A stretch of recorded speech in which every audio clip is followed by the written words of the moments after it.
Join us, won't you, for a podcast involving an ever-rotating cast of cinema lovers and haters who discuss both films great and from the deepest recesses of your dark and twisted mind. Spoilers ahead. Welcome to another episode of Cinematic Anarchy.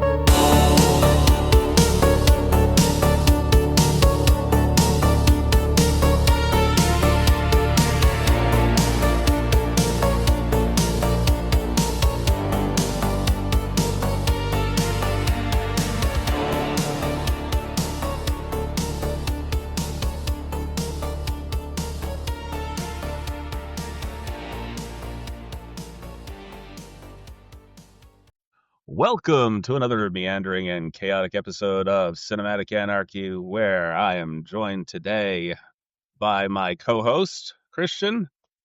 Hello. And a now recurring guest, and Miss Beverly Price, Miss Stormy. How are you today? Yeah, not too bad, thank you.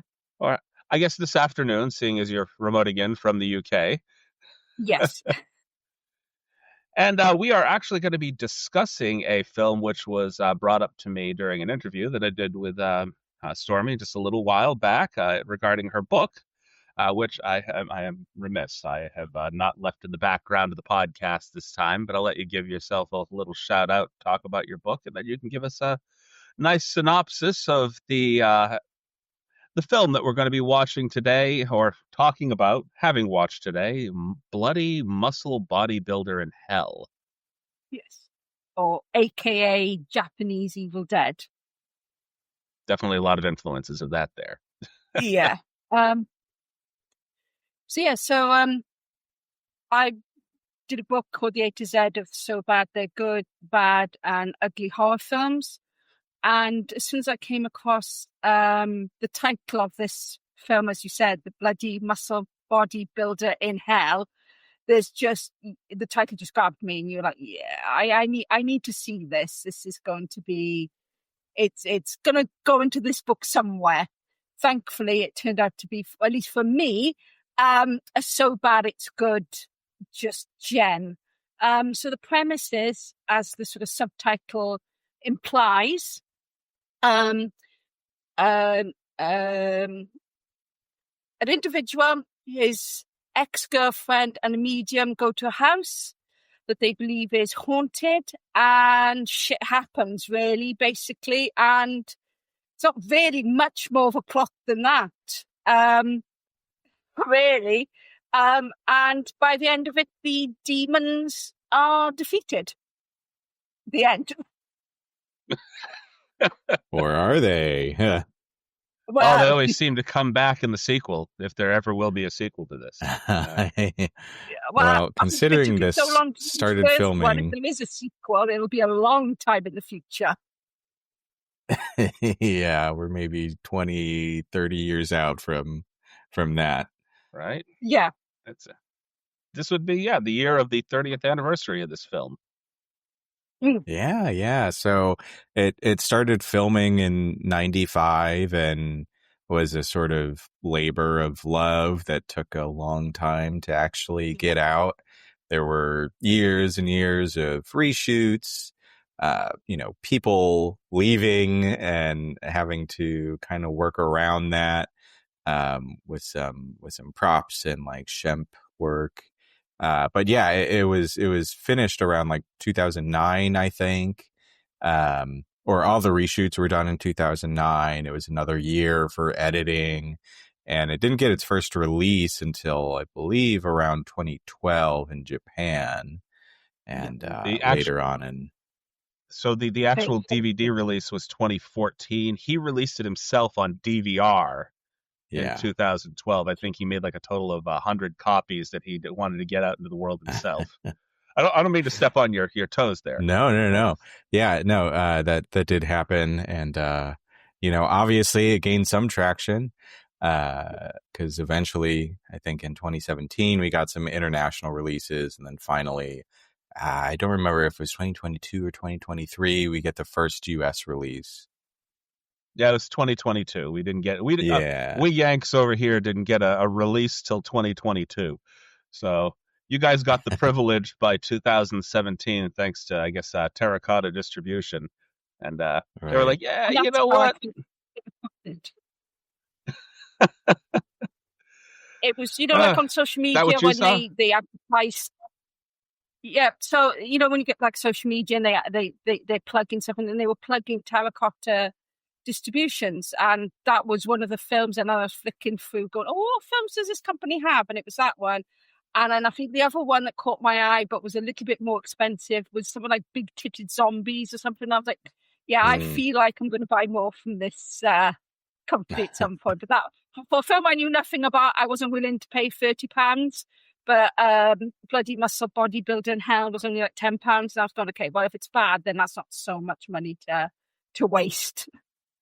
Did you just say Big Titted Zombies? It was something along those lines, yeah. Okay. So yeah, no, I was explaining to my wife the other day my intentions on buying a multi-region, or I should say region-free 4K Blu-ray player, because of the fact that while we do have some great companies that distribute things within the United States, such as Arrow Video, we have Vinegar Syndrome, Severin Entertainment, stuff like that. We have plenty of boutique companies. There are also things that don't get distributed directly to us that you people get over in the UK, they put out in Japan, that are just not things that I would be able to see otherwise. And if you look at the stacks of Blu-rays and DVDs that are over here, which I probably should shift to over here so other people can actually see it when I'm talking about it, I collect a little too much. Just a little. Not as much as some people. I've seen people with absolute walls and man caves just covered in stuff. But for my small apartment, I collect a little too much. And I have now put out an order for a copy of this, which I guess is out of print, but I got a copy on eBay that's still sealed. So, Oh, no. Well, there you go. so opening moments of this film sees Shudder, in the UK. Shudder were showing it in the UK, so it may come onto one of the streaming Shudder. services as well. Oh, they have it on. I watched it on one of the streaming services. So I watched it on, I think Prime, which I have the. My brain is. I think it's AMC or MGM that has Shudder as part of its package. And yeah. For folks out there, I mean, it's a fairly easy movie to find now, in contrast to when it first came out. It's on Tubi, it's on Plex as a free to watch movie. There's a version of it on YouTube as well. So you have plenty of options. Yeah, I mean, you don't have to go out and spend $30 on eBay to find a copy of this. You can find it plenty of places. I am just a physical media pack rat. So, anyway, skipping into the actual movie itself, our opening moments, I don't think we get a lot of names in this film. I know we get Shinji and Mika. Yeah. Which made it a little tough for me to follow. I had to watch it a second time to realize that I wasn't looking at a philandering, muscle-building asshole in the beginning, hitting on somebody that was now his ex. I thought that was him in the beginning, that he killed his own psycho ex-girlfriend and moved on to the new ex-girlfriend or whatever. But I know this is the beginning is 30 years prior to the events of the actual Evil Dead mock-up, so to speak,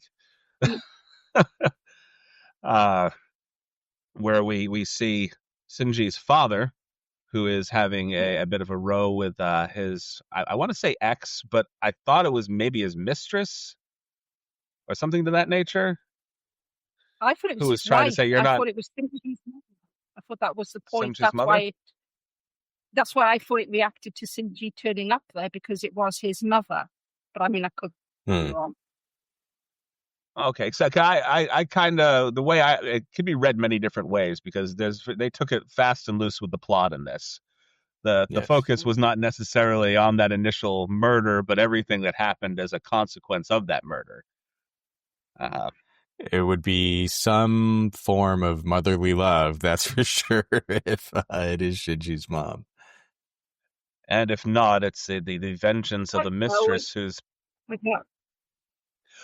Because, like, I feel like he said he lost both of his parents.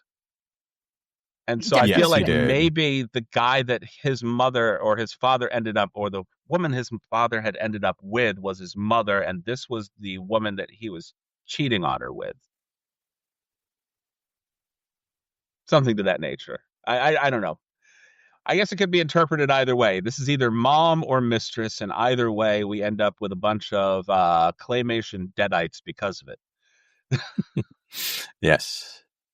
The stop motion animation throughout this film was very interesting. The scenes with the blood being absorbed into the necklace were interesting. Yes. I don't regret having watched this movie at all. I don't think he was trying to take himself seriously. This was pure horror comedy from beginning to end. Yeah. Well, yeah, because ultimately and at he an was hour trying long to style, wasn't he? So it made sense that it had that comedic element to it. Yeah. Very true. I mean, this was an homage to many different things, not just the Evil Dead. You got a little bit of the old Hulk television show in it with him ripping his shirt off and hulking out. A little bit of some Lou Ferrigno action. A little bit of an homage to the Addams Family's Thing. Uh-huh. Oh, yeah. Hellraiser with like the body reconstruction near the end. Yeah, definitely. There was a lot. You could probably point to a lot of influences that were kind of scattered throughout this film. And I wonder don't how have many any references effectively as well, because some of those references might have been so new at the point that he was filming them that he might have then put them in that sort of period of him changing it or waiting for the technology to catch up, that he went, oh, well, that's now become really popular. I now might add that into it, especially, like I said, the Frank being near the end, with Hellraiser being relatively new at the time that film was being filmed. It might have been a later influence.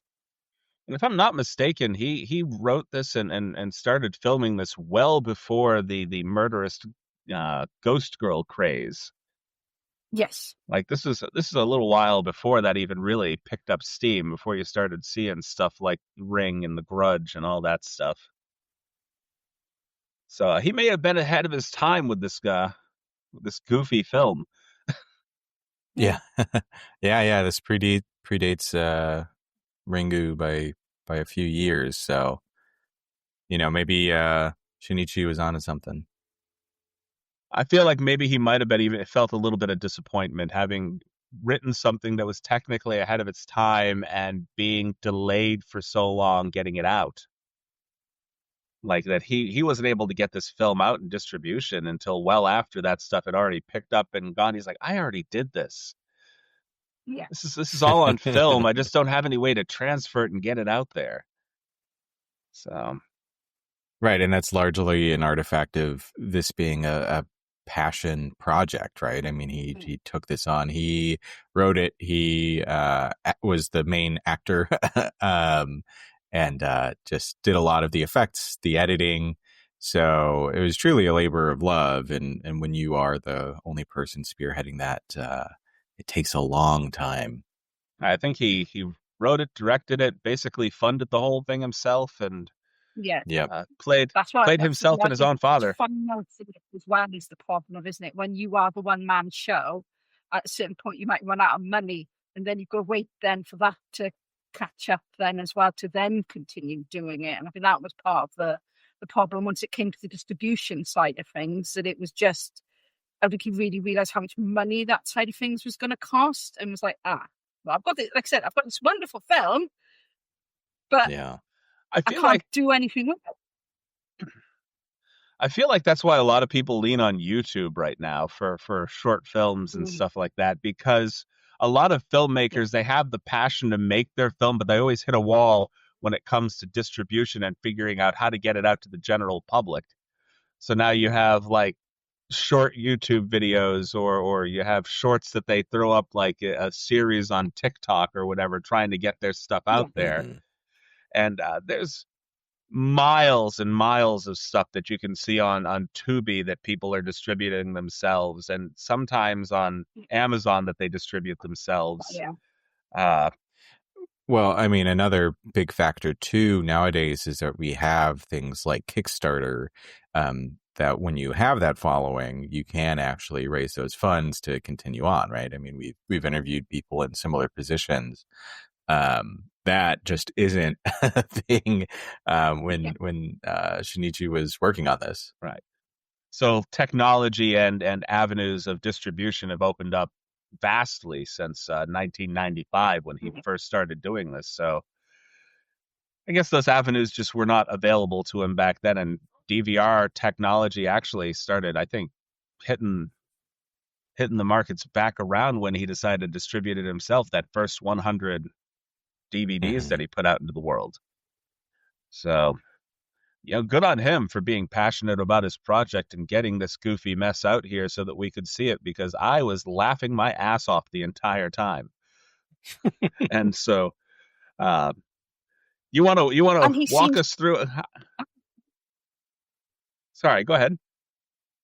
So he seems genuinely nice as well. So when I wrote an article for this film for the Independent Horror Society, he actually reached out to me on Twitter and sort of said, "Oh, thank you for promoting my film. I'm glad you really enjoyed it and all this and that." And we ended up following each other on Twitter. You think, how many people do that even these days without being some sort of intent behind it? Do you know what I mean? Like, he was like genuinely like, "Oh, Right. you really Yeah. like my film? Thank you." Rather than, "Oh, you really like my film? Can you keep promoting it now every week for the next 10 months or something?" Do you know what I mean? Right. And honestly, I can say that this particular film, had I not run across you in the Twitterverse, I would have never known about the film. It's not something that was on my radar. You brought it up to me, and I immediately looked it up. There were a couple of films you actually mentioned to me, and this was one of the top ones. And I'm sorry it took so long to get you onto the podcast to sit down and talk about it. I had intended, life kind of takes you away. Summer work took me away, and now here I am. Here we are. Well, do me a favor. Walk me through some of your favorite moments of the film. I think some of the like I said, it is a little slow to begin with, considering the film is only just over an hour long as well. But once the deadlights hit and the film really starts getting going, those are the moments that are brilliant. The scene with like the decapitation and the head stays, but the body drops. Little Right, with the things like shovel. that are just so perfect. And you kind of think, well, I mean, if you really sit and think about it, you can work out how they did it. But there is just something in that moment when you're watching the film going, how the fuck did they manage to do that? That is just awesome. I would say that a lot of the practical effects that they did for this film remind me of Trauma Entertainment. Like, I think that this guy, if he had managed to get a hold of Lloyd Kaufman, Lloyd would have extended an olive branch and helped him get his stuff distributed, because this is the kind of stuff Lloyd loves. Somebody that can make a full-length film with some of the, I want to say, I don't want to say best practical effects, but they were believable enough, they were fun enough to watch, that it didn't take me out of the film. It made me laugh. It gave me a sense of joy watching it. It wasn't the most gory horror film that I've ever seen, but it was definitely entertaining. Yes. I've seen worse. I mean, I've watched. Oh, good lord, what is the name? It's like Killer Nerd, which is a really bad, kind of gory trauma film that was. It looked like it was done primarily on a VHS camcorder. So this was done on a Super 8 camera. I believe, which Right. is another sort of, Raimi influenced, probably budget influenced decision as well. Raimi shot a lot of his earlier like short films and stuff on a Super 8. But yeah, there is a particular quality to the image in this film. It's very grainy, but I think that just kind of adds to the atmosphere here. And if I'm not mistaken, like almost all of this film was done in his parents' home, which they were set to tear down. Yeah. Like it was at the point where they were going to tear it down. So they were just like, you know what? Go ahead, film your movie in there. Have fun, do whatever you want. Which actually was, it was very much like the original Night of the Living Dead, where they filmed in a home that was set to be torn down. It's like, do whatever you need to, because we don't care what the condition of the place is. It's going to be torn down to the studs anyway. Right. So if you're out there and you're looking to make a movie, find a place that's going to be demolished and work your way in. Hey, just pay them a little bit of money to delay the project. It's still stuck. Make sure it's stuck structurally sound, that it's not a building you're like, hey, you know what, this has been condemned, we're going to tear it down. Don't walk into something dangerous. Right. Get permission, go through the proper channels, but it's worked for a few people, so it might work for you. Like a Wizard of Oz scenario where the whole crew has now got asbestos poisoning because the place was condemned for asbestos. All the cast and crew now are very, very ill. We made the film, but now we have fibrosis of the lungs. One of us has cancer, but it was worth it. Right. No, we don't want that. That's a harrowing tale. It might get you distributed a little quicker. Like, hey, we almost killed ourselves doing this, literally. Well, that's the John Wayne film, isn't it? I can't remember what John Wayne film it is, but they shot it near the test sites of the nuclear test sites, and basically about 85% of the cast and crew got cancer, including obviously John Wayne himself. Well, that's either dedication or stupidity. We'll let the viewers decide which one that is. I mean, if you're really committed to the site, it's like, well, it's downwind of the place where they're doing all the nuclear bomb testing, but you'll be all right. You'll be fine. Don't worry about it. I mean, to be fair, I don't think they really realised the long-term effects of things like that, like at the time.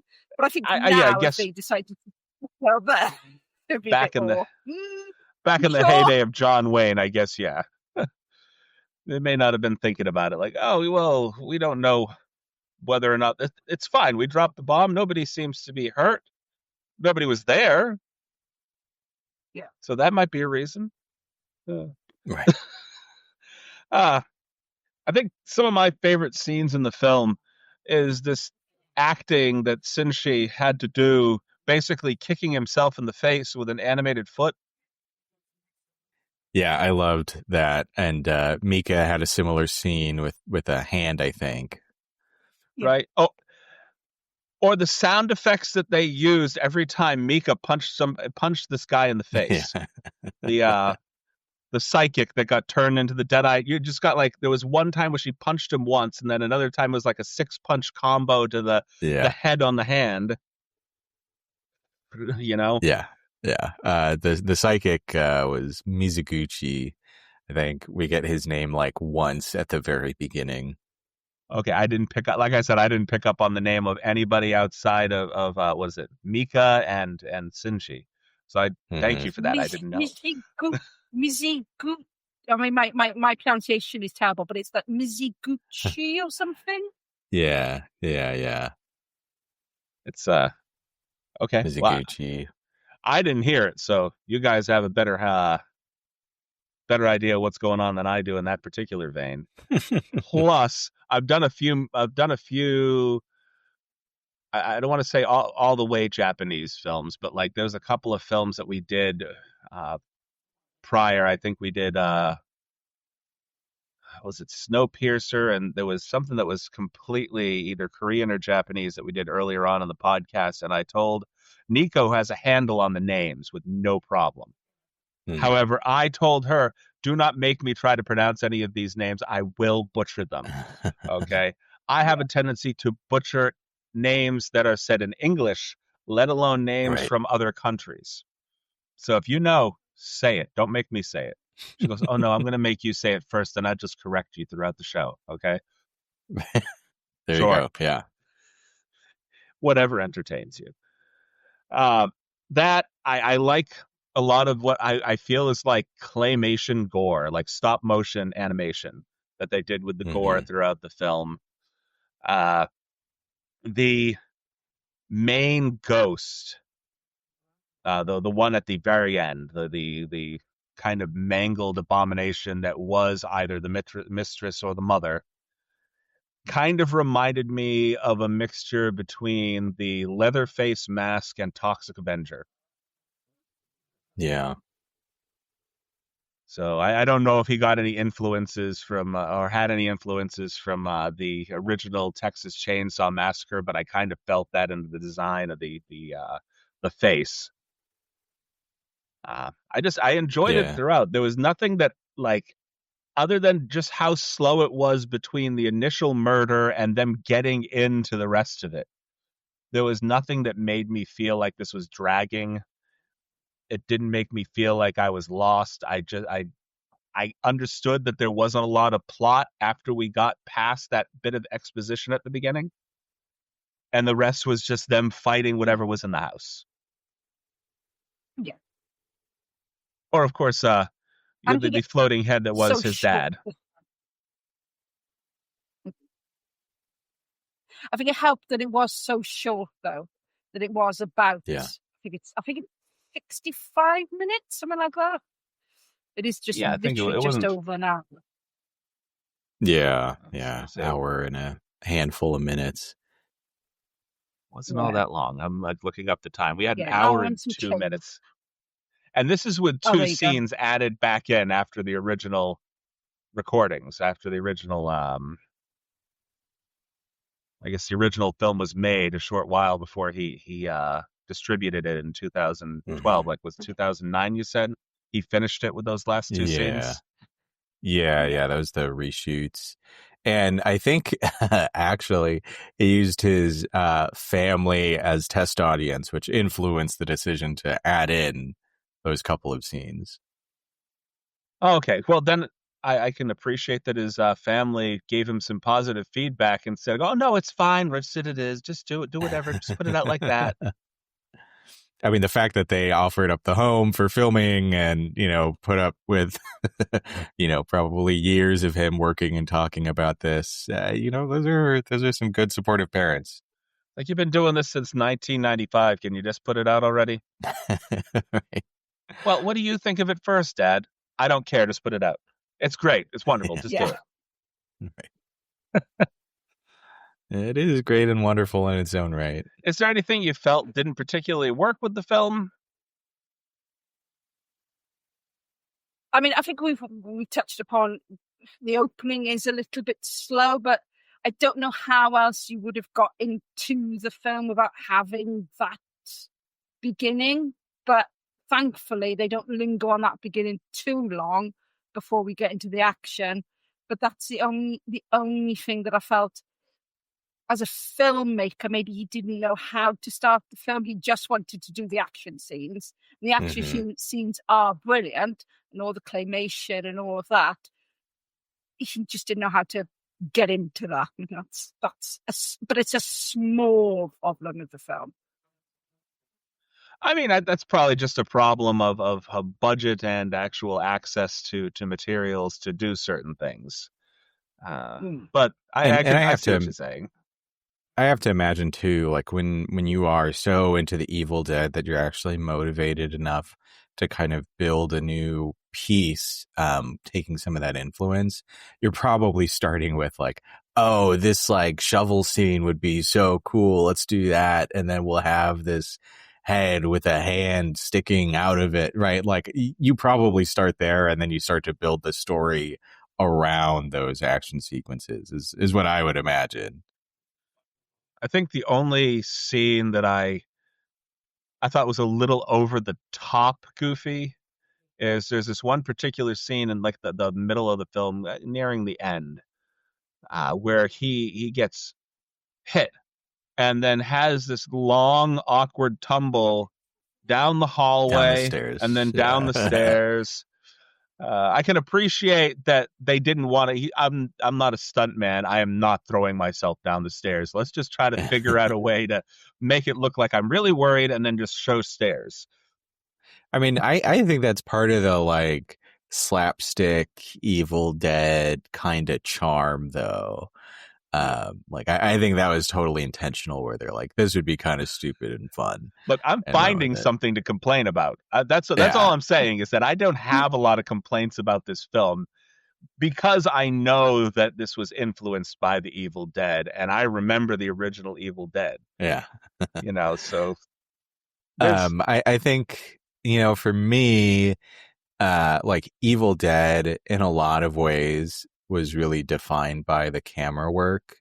And this film, it's very close quarters.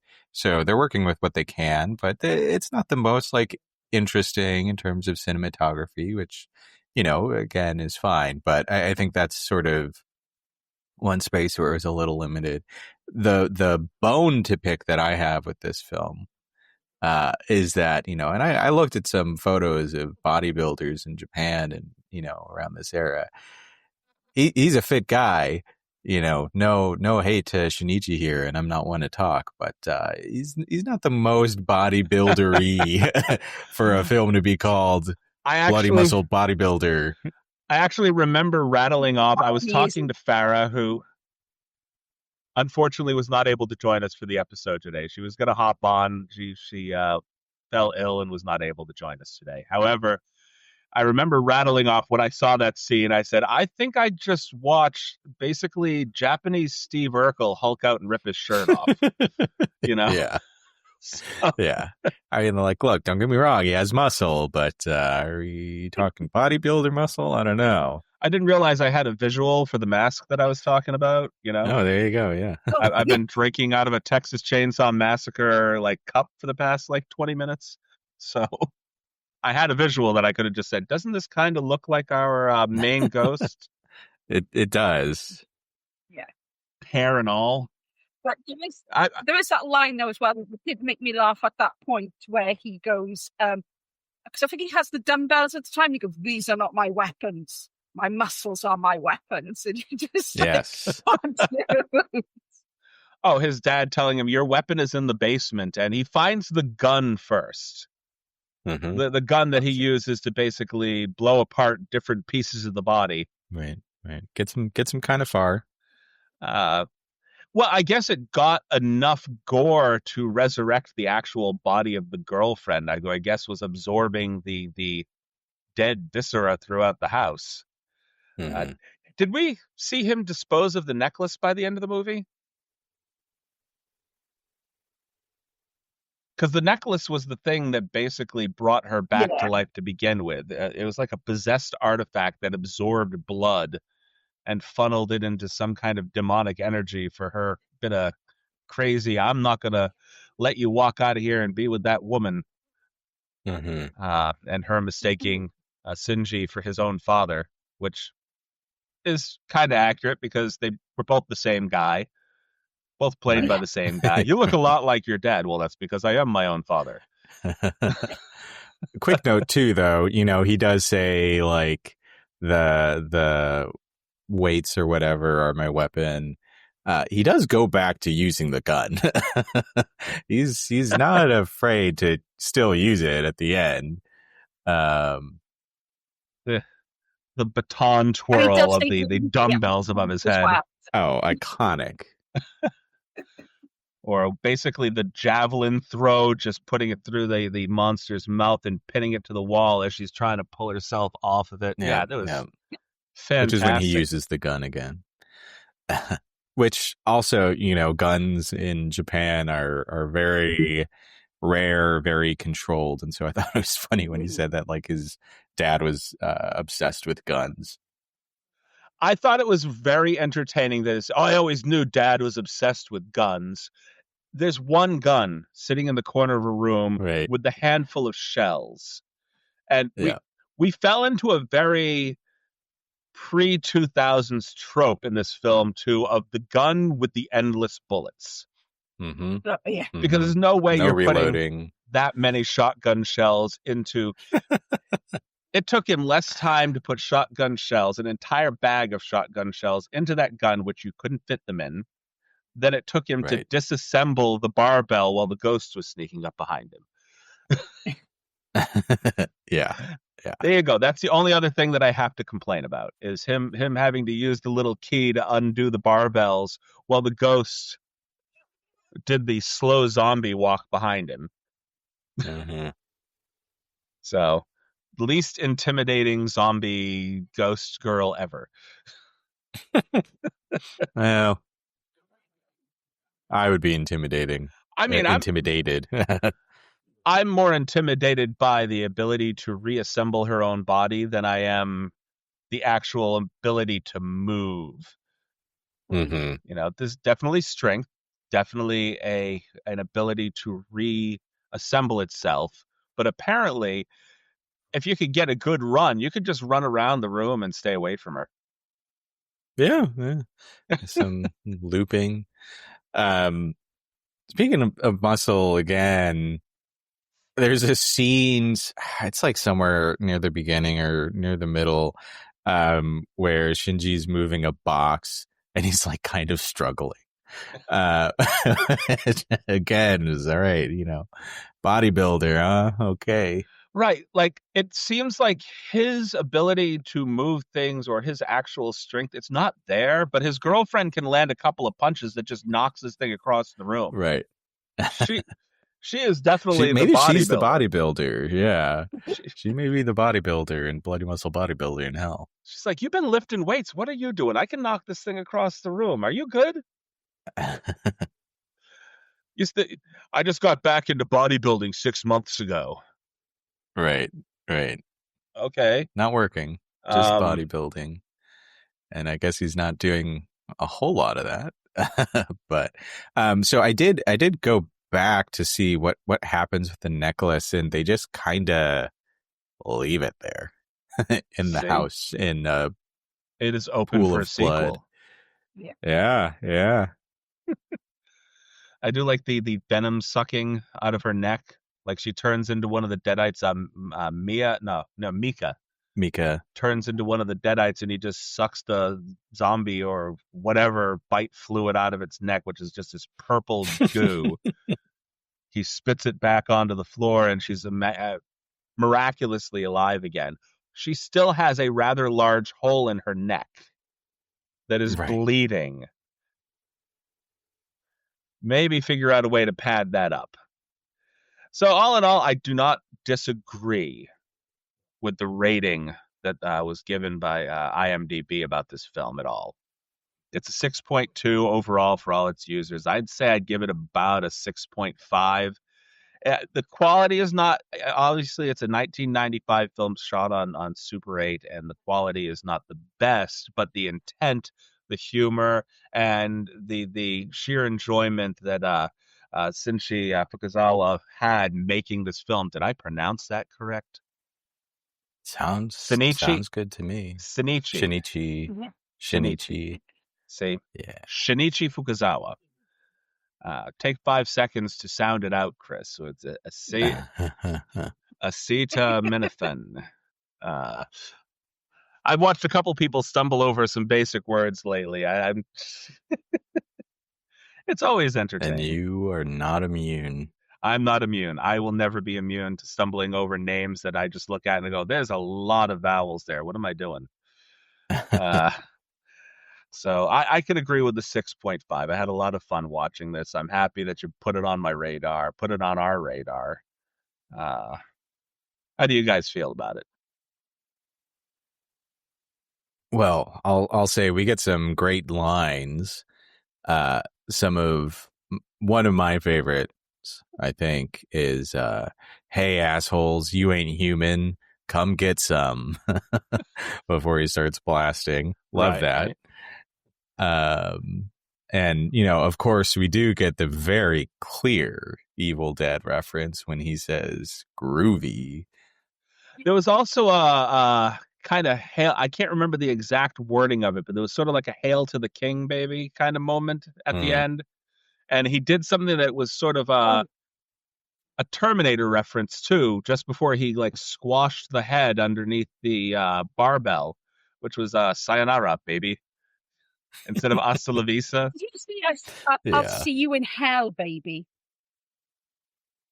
Right. Yes. Yes.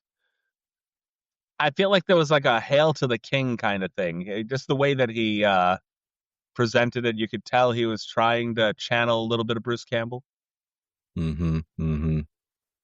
And I think he has some amount of like Bruce Campbell swagger going on here, especially near the end where he kind of, post Hulk transformation scene feels a lot more in control of the situation.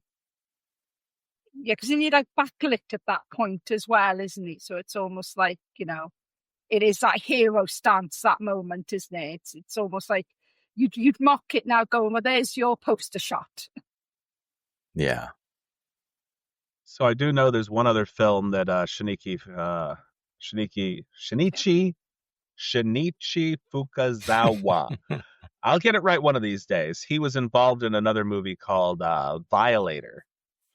Right. But I think he was an actor within the film, didn't have anything to do with the directorial process. And so I'm very curious to go and find that and see that. I want to say video quality seems to be a little bit more on par, but it still looks like it was done possibly with uh, a body cam of some sort. Hmm. Like a high definition body cam with a lot of scenes. So I don't know. Right, because Violator was a more recent film. That's 2018. Yeah. Uh, Slightly lower rating on IMDb. All over the board here. It's got a 5.2. And only one actual physical review on IMDb, which is a 1 that somebody's saying it's the worst film they've ever seen in their entire life. So, Right. So, as we all know, that is subjective. Some people can really enjoy some films that other people feel are just a waste of their time, and I definitely want to get a few people together with a couple of beers and maybe a few edibles and have them sit down and watch this. And yeah. How would you guys rate the film on a scale from 1 to 10? I'm removing that old scale that we were using, where I was basically lifting a little bit of creativity from a friend of mine. So For me, it's, like a generous 5. So I appreciate the fact that this was ever even made and released in a way that we can be watching it now. You have to think about how many Evil Dead inspired movies or movies inspired by other horror that never make it to this stage. And so for it to actually come to a finished product is amazing in its own right and very respectable.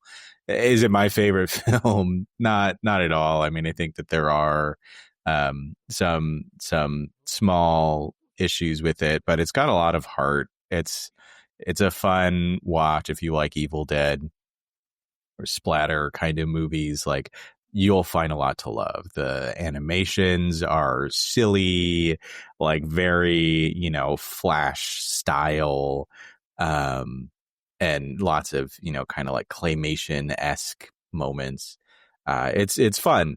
And is it peak cinema? Absolutely not. But will you regret watching it? Also, probably not. So yeah, solid 5 out of 10 for me. And at an hour, it's like so easy to just say, sure, I'll throw it on. right.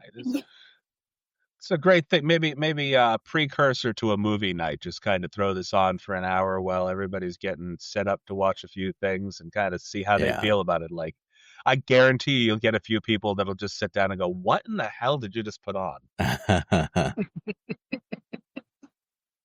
And how would you rate it, Miss Story? Well, I think I'd give it a little bit higher for two reasons. I'll probably go for a 7. Two reasons. One is, I love the fact that, he spent the time doing this film. He wanted to make it as perfect as he could and did a really good film. Yes, it's not an Oscar-winning film by any stretch of the imagination. But if you think of it like your fast food burger, it's satisfying for the moment, but you will crave something a bit more substantial later.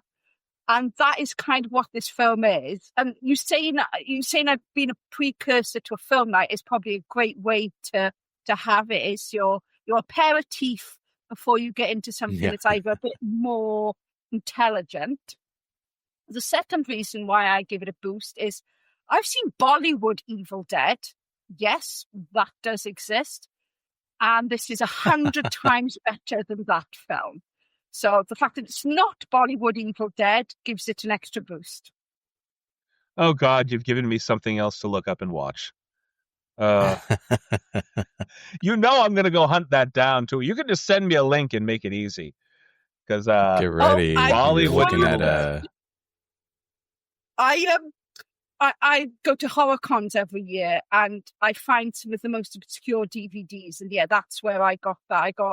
I have to watch yet. I also have the Turkish Shining.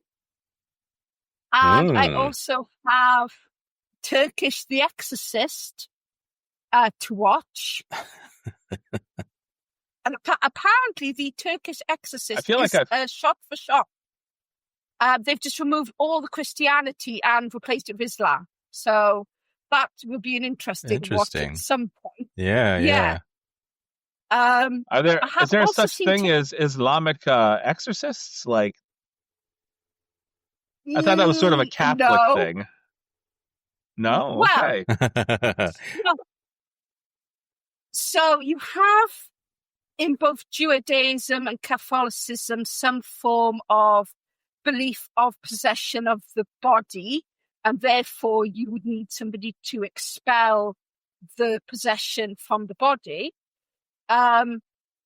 Islamic is not a faith I know so much about, but I don't think it is as prolific as it would be in more Judeo-Christian religions.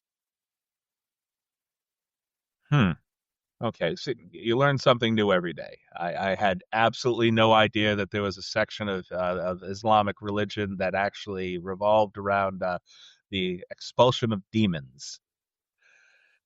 Yeah. And now I have to go look.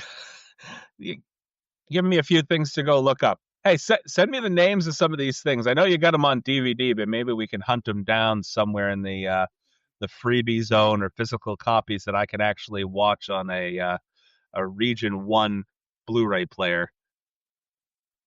Or if you get the multi-regional players, you can get them shipped over from the UK. Oh, I think Christian found something. Yes, so it does look like Bollywood Evil Dead is on the Internet Archive. Oh, okay. With English subtitles. I will say, buckle in. It's sitting at a 2.7 out of 10 on IMDb. 2 out of 5 on Letterboxd. Hey, this. The 2 out of 5 seems like a higher rating. Because that's like a 4. That would be like a 4 if you transferred that over to IMDb. A more discrete scale, I guess. I guess the Letterboxd heads have more of an appreciation. I feel like you have two types of people on Letterboxd. You have people that love to pick apart everything, and you have people that absolutely love the weirdest, most obscure stuff. Guess which area I like to go look for. Well, It's not the people raving about the next Marvel movie. It's not that. No. Well, And it does have, in case you're wondering, Bollywood Evil Dead does have songs in it, just in case you were wondering. Does have okay. 2 dance numbers in there as well. It's Well. Bollywood. You got to have dance numbers. The Dancing Right. Dead. You know, There you go. got to have a little music, a little bit of a dance number. It wouldn't be a Bollywood film without it, I don't think. So Absolutely not. isn't that like a prerequisite for a Bollywood film? Basically, there has to be a minimum of 1 to 2 dance numbers. Seems it. There's a few that I've seen that have just been back to back to back dance numbers with a little bit of action in between, which was weird. I think we watched like RRR or whatever it was. Yeah. That had like this. There's a lot of action in the film, but there was just this weird dance scene in the middle, and we're like, this just took me way out of it. Like I could have watched this whole film back to front with the action, and then they have this dance thing in the middle of it, and I'm like, why? It made me feel like have you ever seen a movie called Teen Witch? No. There's this No. goofy like 80s film called Teen Witch, which it basically revolves around a girl who gets her witch powers when she comes of age or whatever. It's almost like a Sabrina kind of knockoff thing. But there's this whole scene in the middle of it where her friend and this guy that she likes have this really half-assed rap battle against each other for no reason. Like you're watching this perfectly acceptable movie and they have, look it up. It's called Top That. You've probably seen like a reel of it or a meme of it somewhere. It was goofy as hell, but I'm not Does saying sound hard to Is top a that. Disney film? what. Is it a Disney film, Teen Witch? I don't think it was Disney. If I'm not mistaken. I think was it Paramount? Now I'm looking things up. Teen Witch, it's a Robin Lively film, 1989. That was definitely not a Disney film. That looks like MGM Studios. Yeah, okay. So Blake Lively's sister back when she was a kid. All right. Well, I think we found more to talk about with this movie than I had originally anticipated we would have, because it's tough to talk about a film that doesn't have any discernible plot outside of the first 5 minutes of the movie. Right. Yeah. Yeah. Here's a question. Do you think Mika and Shinji get back together after this experience? That's actually a really good question. That could be the premise of the sequel, like trauma bonding after the end of the film. You know, they, or possibly they both leave the building. They get in the car, and on the ride home, they go. She just looks at him, and she's like, "You really weren't a lot of help in there. You almost got me killed. I don't know if I want to see you again." Right. It could go one of two ways. Bodybuilding, huh? Bodybuilding, I had sure. Halloween Season of the Witch. You know when Tom Aikens is driving off in the car with the girl, and then it turns out that she is a robot. I'm thinking of that sort of more kind of thing, that she's still actually part deadite, and halfway in the car journey home, she just turns on him in the car.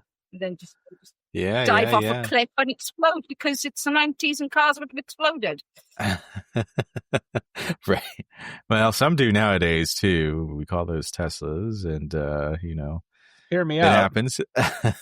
Hear me out. They could have filmed a little cut scene where the necklace, which seems to have been animatedly crawling around that house anyway, leaves the house and crawls into the tailpipe of the car and goes along with them. Oh, there you go. I like it. The only thing that killing the woman did was basically free the entity or spirit which controlled the necklace from the actual house itself. And now we've let it set it loose on the world. Right. Well, Shinichi, if you're out Or is there it not? and you're listening. Or is it the? Oops, sorry. Oh, It's yeah, okay. no, I was just going to say, if you need some inspiration, we've got some for you. Oh yeah, that's one of the things we need to get back to, is just pitching like really weird sequels to films. Because I think you could work that in there. I mean, I'd say that's Yeah. like 3 different ways you can go right there. They stay together, they break up, or the necklace follows them, and now the world is Or exposed to the Deadites. or Or they stay together. They have a child, and the child is part Deadite. Mm. okay.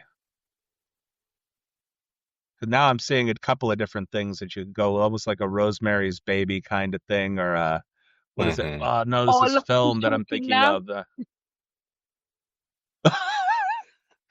The Evil Dead meets Look Who's Talking. Oh, good lord! Somehow the necklace ends up around the child's neck. Right. It's like, oh, I found this nice little necklace. It looks like it'll fit the baby. I mean, there could maybe even be a way to parallel the beginning of this film with Shinji killing Mika, be it for, probably like for good intent because she's still a Deadite or something like that. But yeah, there are lots of possible directions.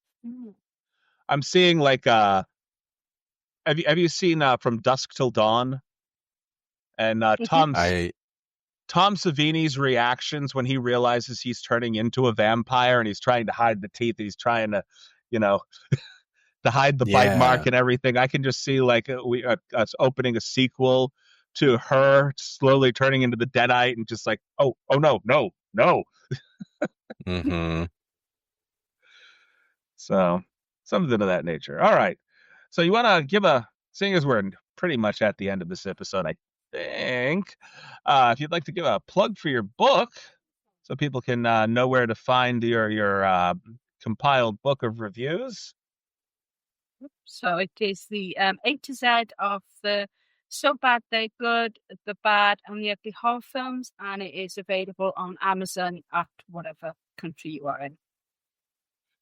Fair enough. I was able to find it over here with no problem whatsoever. Well, yeah. Thank you again. Well, I keep wanting to say Beverly, Stormy, either way, right? That it works. Stormy, if you're looking for her on social media. Beverly, if you're talking to her in person, right? Yeah. I don't know. Yeah, pretty much. Thank you for joining us today, bringing this movie to our viewing pleasure. I'm not even wording this correctly. My brain is completely drained this morning. And you can find our podcast on Spotify. We are on YouTube. We are pretty much wherever your favorite podcasts are found. And hopefully I can get to be a little bit more coherent as the day goes on. As our good friend Nico is very fond of saying, drink some water, you thirsty bitches. I've been trying to come up with something that's a little bit more anarchy-based. But the last podcast, I tripped on my tongue and told people to drink a glass of Anarchy, which just sounded fucking weird. So I was trying to go through an analogy of when life gives you some lemons, make lemonade, but it's like make Anarchy. And I went from point A to point Q, R, and F. And I don't know. It just sounded weird. So certainly chaotic. You know what?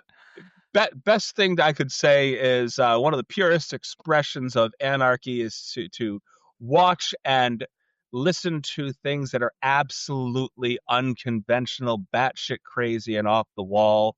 So go out there, experience the unconventional, and have a little bit of anarchy in your heart. Even if you're not throwing caution to the wind and doing some other weird shit. Yeah. Bye. Bye.